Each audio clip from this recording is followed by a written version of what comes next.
Hi, welcome to our channel where we share the most intriguing stories. When ex-Marshal Ryan leaves his off-grid home for a supply run, 3 HOA zealots break in, armed with arrogance and fake authority. But they picked the wrong house and the wrong Marines. What starts as trespassing ignites a war for justice, land, and freedom. And Ryan, he's just getting started.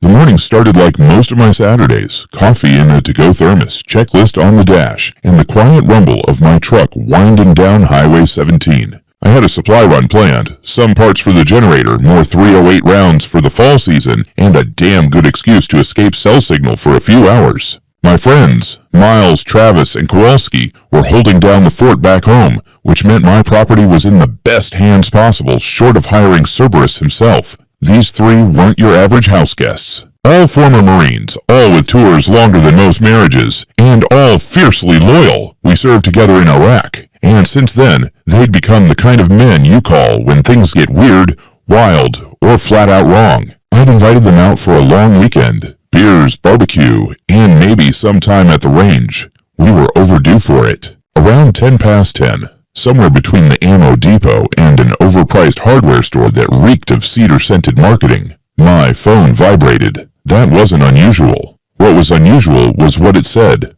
Perimeter alert. Lock disengaged. Front gate. No access code used. I frowned and tapped into the feed. My cameras should have been streaming live from the main gate, but the video flickered black, then cut entirely. That's when my gut tightened. Another ping, this time from the side camera facing the road bend. Grainy but clear enough. 3 figures walking across the threshold of my gate, stepping right over the snapped-off padlock like it was a twig. 2 men, 1 woman, all in polo shirts with the Emerald Canyon Estates HOA logo stitched proudly over their left pecs. The woman had a smug stride and a silver tablet in her hand.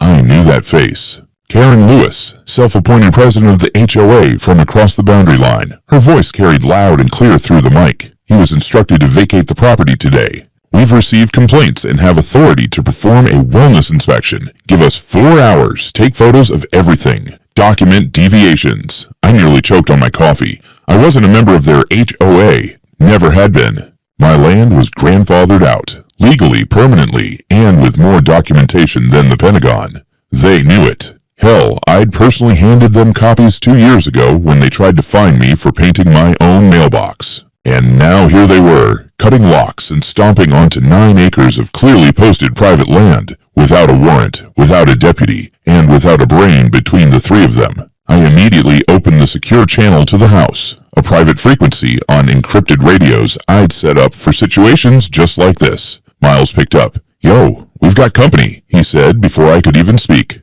"How many?" 3. HOA. Dumb and Dumber with their queen bee. "You armed?" A pause followed by a faint chuckle. Kowalski's cleaning his rifle in the kitchen. Travis is watching from the 2nd floor with a GoPro.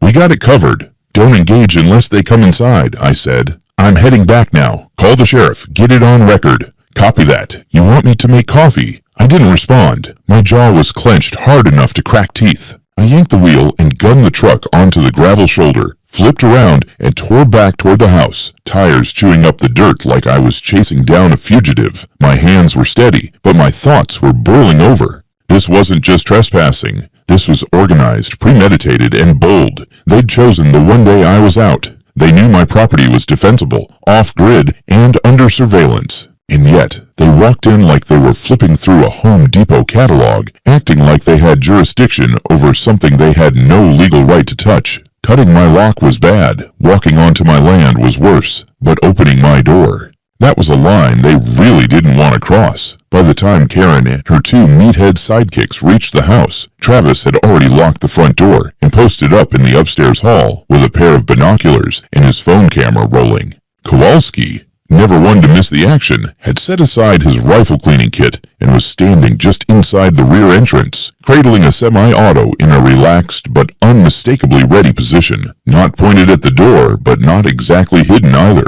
Miles, cool as ice, stood by the kitchen window sipping coffee like it was a lazy Sunday morning. The first knock wasn't a knock, it was a push. Then a second, then came the unmistakable click of the back door handle turning. It didn't budge. Karen's voice followed. "Hello, HOA inspection. We just need a moment of your time." They waited maybe 3 seconds. Then the lock rattled harder. Kowalski stepped forward and pulled the door open an inch. Enough to see, not enough to invite. Karen looked up and instantly froze.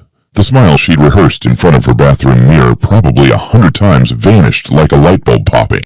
Her gaze traveled from Kowalski's towering frame to the matte finish of the firearm hanging in his arms. He wasn't aiming, but it wasn't ambiguous. "Ma'am," he said in that steady, bulletproof tone only a Marine could deliver, "this is private property. You just broke in. Step back off the stoop." One of the HOA officers, short, neck like a tree stump, took a single step forward. "Whoa there, you threatening us with a gun? That's assault. We'll call the cops right now." Travis's voice crackled in from upstairs. "Already did. Sheriff's en route. Guess what I told them?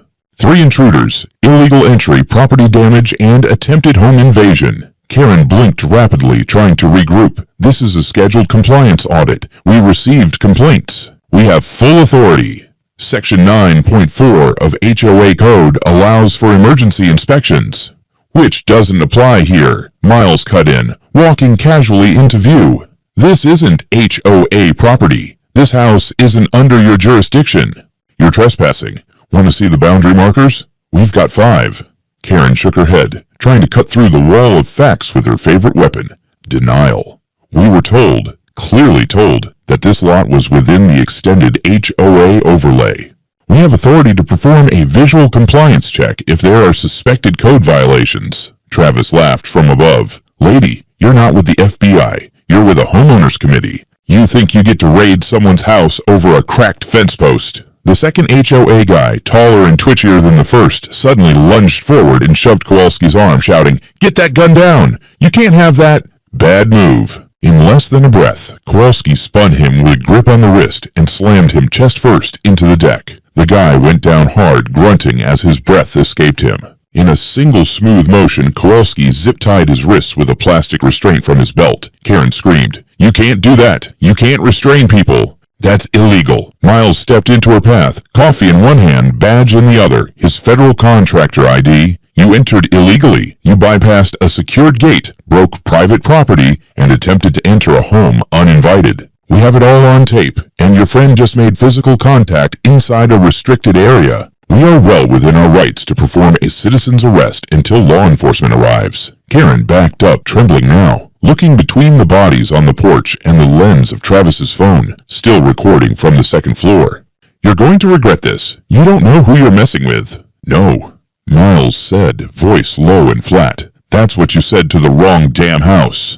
The second HOA officer didn't move. He stayed on the ground, face down, hands bound, eyes wide open and blinking against the wood planks. Karen tried calling someone, probably their lawyer, probably someone who owed her a favor in city council. But reception out here was a coin toss, and her voice kept rising in frantic bursts of, "He's got a weapon," and "I'm the HOA president. I demand," before it fizzled into static.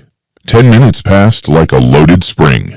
Kowalski stood guard by the restrained man. Miles kept Karen from bolting. Travis streamed every word of it live to an encrypted backup channel. No one raised their voice. No one fired a shot. But the tension was coiled tight enough to snap bone. When the sheriff's car finally crunched up the gravel drive, flashing red and blue in the morning light, nobody moved, except Karen, who immediately started rehearsing her version of events under her breath, like a prayer she knew wouldn't save her. The first cruiser crept up my driveway at a cautious crawl, tires crackling over gravel like someone walking on broken glass. Behind it followed a second, both lights spinning quietly in that slow, ceremonial way that meant they weren't sure if they were pulling into a crime scene or a sitcom. I parked my truck off to the side and stepped out just as the lead deputy emerged. Sheriff Glenn McCall, late 50s, no-nonsense kind of guy, the sort who'd once hauled a guy out of a swamp for poaching and then helped him fill out his fishing license the next week. We'd crossed paths before, mostly through range certifications and emergency response meetings. When he saw me, he nodded with something between confusion and recognition. "Ryan," he said, looking past me toward the porch. "The hell am I walking into?" "A constitutional disaster," I replied, jerking my thumb toward the porch. "Trespass, property damage, false authority, and one guy on the deck in cuffs because he shoved a Marine with a rifle." He raised an eyebrow. "The usual HOA drama, then." We walked together toward the porch where Kowalski still stood, calm as a statue, next to the zip-tied man who'd finally stopped mumbling. Karen was pacing in circles like a malfunctioning Roomba, phone still in hand, trying every angle of the yard for a bar of reception and divine intervention. Miles handed over the ID copies and a flash drive. Video evidence. Time-stamped. High-res. Full audio. McCall took the flash and looked around. Everybody calm. Nobody's been harmed, I said. But you're going to want to listen to what they claimed gave them authority to break my lock and enter my land. Karen stormed forward like she'd been waiting for her cue. Sheriff, thank God. These men are armed. They restrained one of my staff. This is a hostage situation. McCall didn't even flinch. Ma'am, slow down. Who are you? Karen Lewis, president of Emerald Canyon Estates HOA. We received multiple community complaints about this property. I was performing a scheduled inspection. We have authority. McCall sighed like a man who just sat in something wet. You have authority over your HOA, not over private land that doesn't belong to it. This is Ryan's property. I know for a fact it's not under Emerald Canyon jurisdiction. Karen's face dropped half a tone. That's not accurate. Our records show that this lot is part of our Phase 3 expansion boundary. Your records, I cut in, holding up my phone. Don't overwrite county records. I handed him a laminated copy of my parcel map, county seal and all, with a red marker. Line highlighting where Emerald Canyon ends. My lot sat well outside of it. 9 acres of firm legal independence, granted and documented. McCall scanned the page, then looked at Karen. Did you have a warrant, a court order, permission? We had complaints, she snapped. About generators, about unapproved structures, about weapons stored on site. And none of those things give you legal right to bypass a locked gate, McCall replied, especially not without contacting my office first. Karen tried to talk over him, but her voice was losing altitude fast. She shifted to her backup plan. Victimhood. We felt unsafe. The individuals inside were aggressive, armed. They threatened us. Is that on the tape? McCall asked, turning to Travis. Every second, Travis confirmed, dropping a second flash drive into the sheriff's palm. Nobody made a threat. They made clear, lawful statements. The only one who got physical was Mr. Elbow to the chest over there. The zip-tied guy looked like he wanted to shrink into the woodwork. A second deputy approached. Sir, just spoke with dispatch. This property is not listed under any HOA. Confirmed with zoning. Karen's voice cracked, but I was told by our legal counsel that the overlay district. McCall cut her off. Ma'am, you're not under arrest. Yet. But this is now an active investigation. I'm going to need all 3 of you to come with us voluntarily. If you refuse, I'll detain you. Karen looked ready to explode. The 2 officers with her, one zip-tied, one visibly sweating, both nodded in defeated silence. You, McCall turned to me. Filing charges. You bet your badge I am, I said. Trespassing, damage to property, attempted unlawful entry, and possibly impersonation of an officer. That lock they cut off? Industrial grade. Not cheap. He nodded grimly. We'll process them downtown. I'll call in the DA's office. You want to preserve this scene for civil court? I've already got backups of the video stored off-site, I said. I'll email it to the county within the hour. As the HOA trio were loaded into the cruisers, Karen still muttering about false maps and legal mistakes, I stood at the edge of the porch and watched them drive away. Travis came down from the second floor. That woman really tried to inspect your house like it was a hotel room she didn't like. She picked the wrong weekend, I muttered. She picked the wrong Marines. I thought foolishly that once they'd been hauled off the property in squad cars, things would quiet down. But Karen Lewis wasn't the type to go quietly or go home.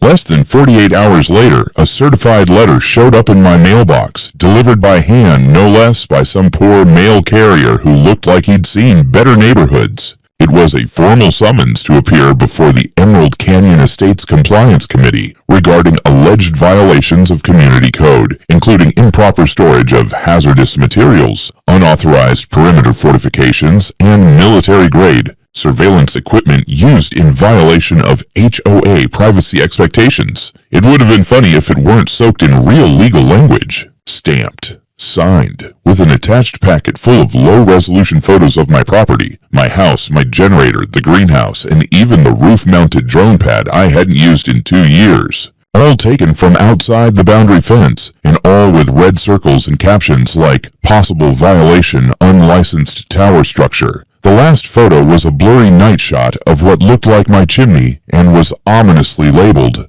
unknown device. I called my lawyer. He laughed, but not for long. They're trying to build a paper trail, he said, flipping through the scanned pages. If they can create the appearance of repeated non-compliance, even falsely, they'll argue your property falls under some extended municipal interest. It's garbage, but if no one pushes back, it sticks. I didn't just push back. I brought a backhoe. First thing Monday morning, I filed a formal complaint with the county recorder's office and submitted certified copies of my deed, zoning map, and HOA exclusion affidavit. Then I requested an official investigation into HOA overreach, citing the unlawful entry, the forged expansion map Karen referenced during her arrest, and their sudden compliance violations as retaliatory action. But that wasn't enough. Something didn't sit right. Karen had moved too fast, too prepared. Those photos weren't taken in a day. That inspection packet hadn't been thrown together on a whim. This had been in the works, which meant mine wasn't the only property they'd targeted. So I started making calls. 3 hours later, I was on a conference call with Tony Behrens, a retired engineer who owned a wooded lot 2 miles north. He'd gotten a similar HOA notice 6 months back and ignored it, then found a freshly printed compliance citation nailed to a tree on his property. No signature, no contact number, just a fine demand and a deadline. He thought it was a prank. Then came the threats. Mailed notices from the HOA citing escalation protocols, warnings about liens, even one letter claiming he could be forcibly disconnected from shared power infrastructure. He was fully off-grid. Another owner, Dana Price, told me Karen had shown up on her front steps last fall with 2 clipboard-toting men and told her she had 48 hours to remove all non-compliant fencing or face enforcement action. Dana refused. 2 nights later, someone cut a 20-foot gap in her fence. The cops never found out who. She eventually gave in and joined the HOA, just to make it stop. It was a pattern, and a nasty one. Worse yet, I found one of the complaints against me, cited in the HOA's paperwork as being from a concerned neighbor, was allegedly written by a woman named Margaret Dean. Problem was, Margaret had passed away nearly 3 years ago. Her property had been unoccupied since, and no one had submitted forwarding information. I requested a copy of the original complaint form and handwriting sample from HOA archives. Denied, of course. They claimed the form was digitally compiled and confidential. I already knew that meant it never existed. I compiled everything, photocopies, scanned notices, witness statements from Tony and Dana, and a hard copy of the parcel boundary maps, and took it to the sheriff's office. I wanted it on record that this wasn't just about trespassing. This was a sustained, fraudulent campaign of intimidation against property owners outside the HOA's jurisdiction. Sheriff McCall agreed. Grim-faced and stone-voiced, he flipped through the photos of the fake complaint letters and whistled when he reached the Margaret Dean form. She died in 2022, he muttered. I was at the funeral. This is bold. Then he looked up. Let's take the gloves off, Ryan. This is starting to look a hell of a lot like criminal conspiracy. I nodded once. Then it's time we start treating it like one. If Karen Lewis thought her little paper war would force me to back down, she'd made a fatal miscalculation. What she didn't count on was that I knew exactly how to respond, methodically, legally, and with a vengeance sharpened by years of chasing fugitives and building airtight case files. Within 48 hours, I'd submitted a formal complaint to the county district attorney's office, including a dossier more robust than most mid-level prosecution cases. It included drone photos of property lines, copies of HOA maps Karen had used in her fake compliance letter, video of the forced entry, witness statements from Dana and Tony, and a notarized affidavit from Margaret Dean's niece confirming that her aunt had been dead since April of 2022, the same woman who had supposedly submitted a complaint against me 2 weeks prior. Then I took a step further. I contacted the County Land Use Department and requested a full audit of Emerald Canyon Estates' HOA activities over the past 3 years. That lit a fire. Turns out mine wasn't the first complaint, but it was the most complete. Several others had tried before. Piecemeal, scattered, emotional appeals with no documentation. What I gave them was different. I gave them a pattern. By the end of the week, I got a call from a senior investigator at the district attorney's office. Her name was Lee Sandoval, and she didn't waste time with niceties. "Mr. Texton," she said, "I've reviewed the packet. This isn't just abuse of power. This could be criminal fraud, the use of forged complaints, falsified boundary claims, impersonation of code enforcement. It's enough to trigger a multi-agency task force if it checks out." "It checks out," I told her, "and I'll help you prove it." She paused. "You military?" "Former federal marshal with a few Marines on standby." "Good, because this is going to get ugly." And it did. The next week, I was called to testify before a special zoning board review panel. This wasn't some local HOA meeting in a church basement. This was a formal county hearing with press coverage and elected officials in attendance. Karen showed up, of course, in a white blazer and oversized sunglasses like she was trying to cosplay as an ambassador under siege. She brought 2 attorneys and had the nerve to glare at me like I was the villain. I took the stand calmly and laid out the timeline. I explained how Karen had entered my land without permission, destroyed property, and claimed authority she didn't possess.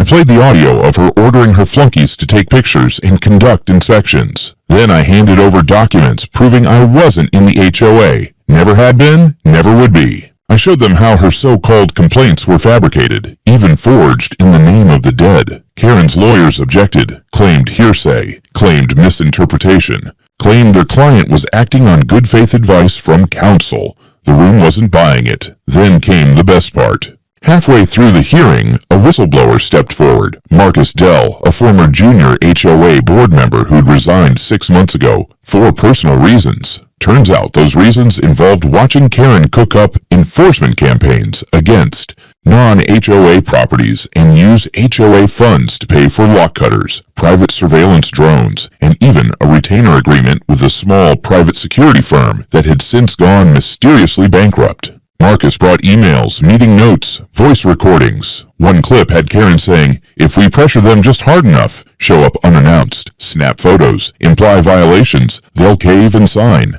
Fear is cheaper than lawsuits."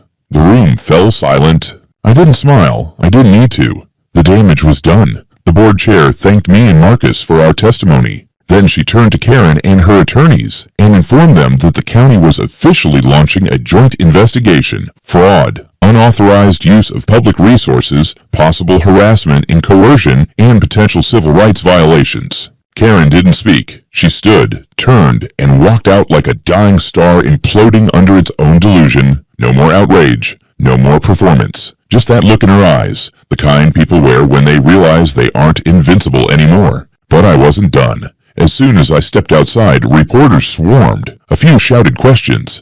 I ignored most of them. One woman shoved a mic in my face and asked, "Mr. Texton, what do you say to other homeowners dealing with HOA overreach?" I turned to her and said flatly, "Know your rights. Know your land. And if someone cuts your lock and walks in like they own the place, don't argue. Document. Then let the law do its job." The fallout came faster than I expected. Within 72 hours of the zoning board hearing, the Emerald Canyon Estates HOA went into full damage control mode. Their website vanished. Their Facebook group went private. And the community bulletin board, where Karen used to post her weekly compliance reminders like divine commandments, was suddenly wiped clean. The corkboard stripped bare as if erasing evidence could reverse a timeline. Then came the real comedy. A mass mailing distributed to every household in the HOA jurisdiction. Glossy paper, official-looking logo at the top, and a letter titled Clarification Regarding Recent Misinformation. It was 4 pages of defensive rambling. They blamed coordinated disinformation campaigns, denied any knowledge of unlawful entry onto properties, and claimed the entire situation was being grossly exaggerated by individuals seeking notoriety. In a bold font paragraph halfway down, it even stated, "The HOA has always acted in accordance with community standards and within the bounds of its chartered responsibilities. No board member has ever sanctioned unlawful surveillance, entry, or enforcement outside our legal authority." Of course, they didn't mention the whistleblower, or the forged complaints, or the fact that their president had been caught on video ordering her inspectors to break a lock and search a home that wasn't even within their jurisdiction. But that wasn't even the best part. 2 days later, Marcus Dell called me again. "They're trying to shred everything," he said, his voice low and urgent. "I just heard from a friend on the inside. They rented a mobile shredding truck, not for archives, for board documents, meeting records, financial ledgers." "You're serious?" "They scheduled it for this Friday. Quiet, no email blast, no resident memo. They're doing it off the HOA maintenance lot." I didn't even hesitate. I made 2 calls, one to Sheriff McCall, the other to Lee Sandoval. Both gave the same answer: stall them. They'd get a judge. That Friday morning, I drove over to Emerald Canyon's maintenance yard, not on their property, of course, but on a public trail access road that overlooked it. And there it was, a bright red industrial shred truck parked behind the utility shed, humming quietly like it wasn't about to become a felony. 2 men were hauling boxes, bankers' boxes sealed, unlabeled. Paper spilled out from one as it tipped, revealing ledgers, envelopes, and one very recognizable HOA letterhead. Karen wasn't there, but 2 of her board loyalists were, Mike Dalton and Susan Frazier. Both were on the zoning panel's radar already, but clearly hadn't gotten the memo that obstructing justice with a shredder wasn't a great look. I snapped photos from the ridge, called Sandoval again. She answered immediately. "We're en route," she said. "Hold position. Do not engage." 10 minutes later, 2 Black County SUVs and a cruiser came down the access road like something out of a low-budget Sting movie. The shredding truck stopped mid-cycle. Deputies surrounded the site. One man tried to argue he was just a contractor, but he was holding a folder that read HOA. March 2023 minutes, Yoon approved, in thick Sharpie. Not his best defense. Dalton and Frazier looked like ghosts in khakis. It didn't take long. Deputies seized the truck, boxed the remaining materials, and carted everything off under evidence seals. Susan tried to claim it was a routine cleanup, but nobody shreds evidence in a panic unless they're afraid of what's in it. Later that day, I got a call from a local reporter. Turns out word had gotten out about the shredding truck. The county issued a public statement confirming that an investigation was underway and that multiple HOA board members were now considered persons of interest in an obstruction case. Karen, meanwhile, had gone dark. No statements, no appearances. She hadn't been seen in public since the hearing. Rumor had it she'd lawyered up and left town for a retreat. Someone claimed they saw her at a ski lodge in Aspen. Whatever the case, the walls were closing in. And just in case they needed a final nudge, I had something else in store. The hard drive. When Karen's crew broke into my property, Travis had set up a secondary camera rig inside the house. It wasn't part of the usual security feed. It had captured crystal clear audio of Karen walking into my kitchen, pointing at the gun cabinet, and saying, "Let's mark this for removal." That can be our first violation. Unaware she was being recorded. Smiling. I copied the footage onto 3 separate drives and hand-delivered one to Sandoval. She didn't smile, but her voice cracked just enough to let something through when she said, "Thank you. This will help a lot." It was a Tuesday when everything broke loose. I was standing in my workshop tuning the generator inverter when my phone lit up with 3 messages at once. One from Marcus, one from Lee Sandoval, and one from an old neighbor I barely spoke to. The message from Marcus was just 3 words. They got her. Sandoval's was longer, more formal. Karen Lewis taken into custody. Search warrants being executed. You'll be contacted for formal deposition. I checked the 3rd message. A blurry picture of Karen, arms behind her back, being escorted across a driveway by 2 plainclothes deputies. Her face wasn't angry. It was just blank. Hollow. The performance was finally over. That day set off a chain reaction that no one could stop. By noon, the sheriff's office had raided the HOA office, which turned out to be a converted guest house on Karen's property. Inside, they found a server rack, dozens of file boxes, surveillance footage archives, and a personal compliance database Karen had been keeping for years. It included photos, complaint drafts, recordings, and notes on target homes, properties like mine, Dana's, Tony's, and at least a dozen others marked with red highlights and notes like "doesn't cooperate" or "resisting pressure." But the real bombshell? A series of flagged payments made from the HOA General Fund to a private security contractor that no longer existed. The company had dissolved, but the money trail led to a shell corporation registered under the name of Karen's brother-in-law, someone she had once described at a neighborhood BBQ as an old IT guy with a shady mustache. That was enough for the DA to file additional charges, misuse of HOA funds, conspiracy to commit fraud, and organized harassment. It didn't stop with Karen. Susan Frazier was picked up the next morning, right outside her yoga class. Mike Dalton turned himself in later that day, accompanied by a lawyer who looked like he knew he was in for a long month. Then came the subpoenas. Half the HOA board was dragged in for questioning. A few tried to deny everything. One cracked and admitted Karen held informal shadow meetings where they discussed non-compliant properties and how to strategically motivate residents to join the association, even if it required soft entry. That phrase stuck. It would be repeated again and again in the media. Lee kept me in the loop. She sent me a copy of the arrest warrant, 42 pages long, and redacted transcripts of internal communications. I read through every word. Karen had orchestrated everything. The fake complaints, the forced inspections, the intimidation campaigns. She had even drafted a proposal to absorb adjacent non-member parcels into a new extended compliance corridor. Legal nonsense, dressed up to sound legitimate. It was all about power. She'd been trying to expand her fiefdom one backyard at a time. As the investigation deepened, the county froze all HOA accounts. Residents panicked. Some called me in a frenzy, demanding to know if they had to move, if they could sell, if the HOA was going to collapse. I told them the truth. It already has. The final blow came a week later when the DA announced a full civil suit against Emerald Canyon Estates HOA, seeking restitution for all affected property owners.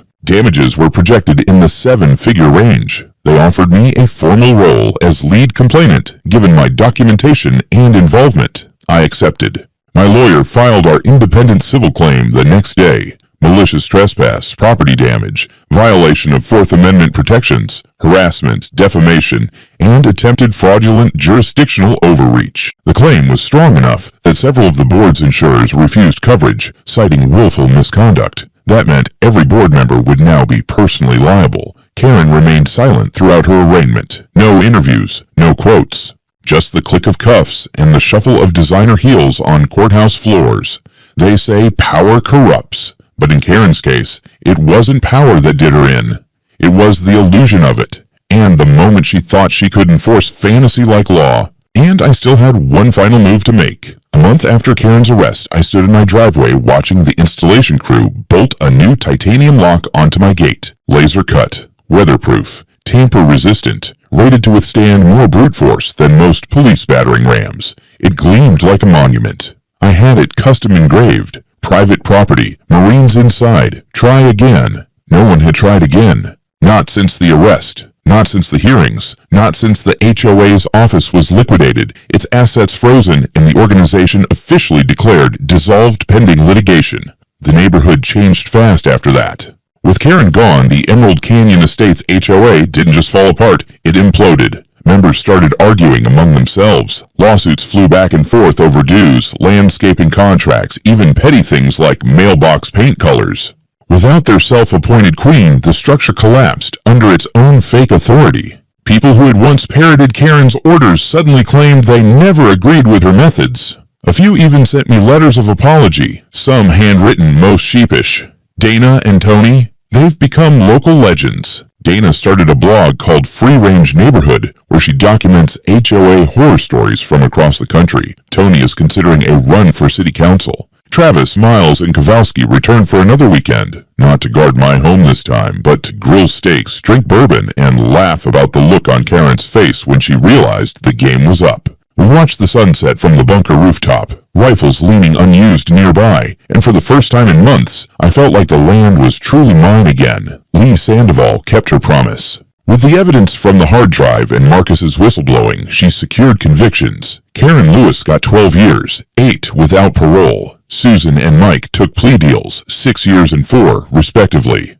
Restitution was ordered to victims, with my civil claim landing at $1.3 million. The county agreed to establish a task force to investigate HOA misconduct statewide. That part made me smile, but I didn't keep the money. Well, not all of it. I took enough to upgrade my security systems, reinforce the bunker, and pay off the last of the mortgage. The rest went into a fund, a non-profit, something I'd wanted to do for a long time but never had a reason to until now. We called it Landline. free legal aid for homeowners bullied by HOAs. We set up a toll-free hotline, volunteer lawyers, former officers, even a few sympathetic judges offered guidance behind the scenes. We help people fight back, quietly, legally, strategically, just like I did. I never went looking for war, but when it came to my door, cutting locks, walking in like they owned the place, I fought it on my terms. And I won. The Constitution doesn't start with an HOA charter.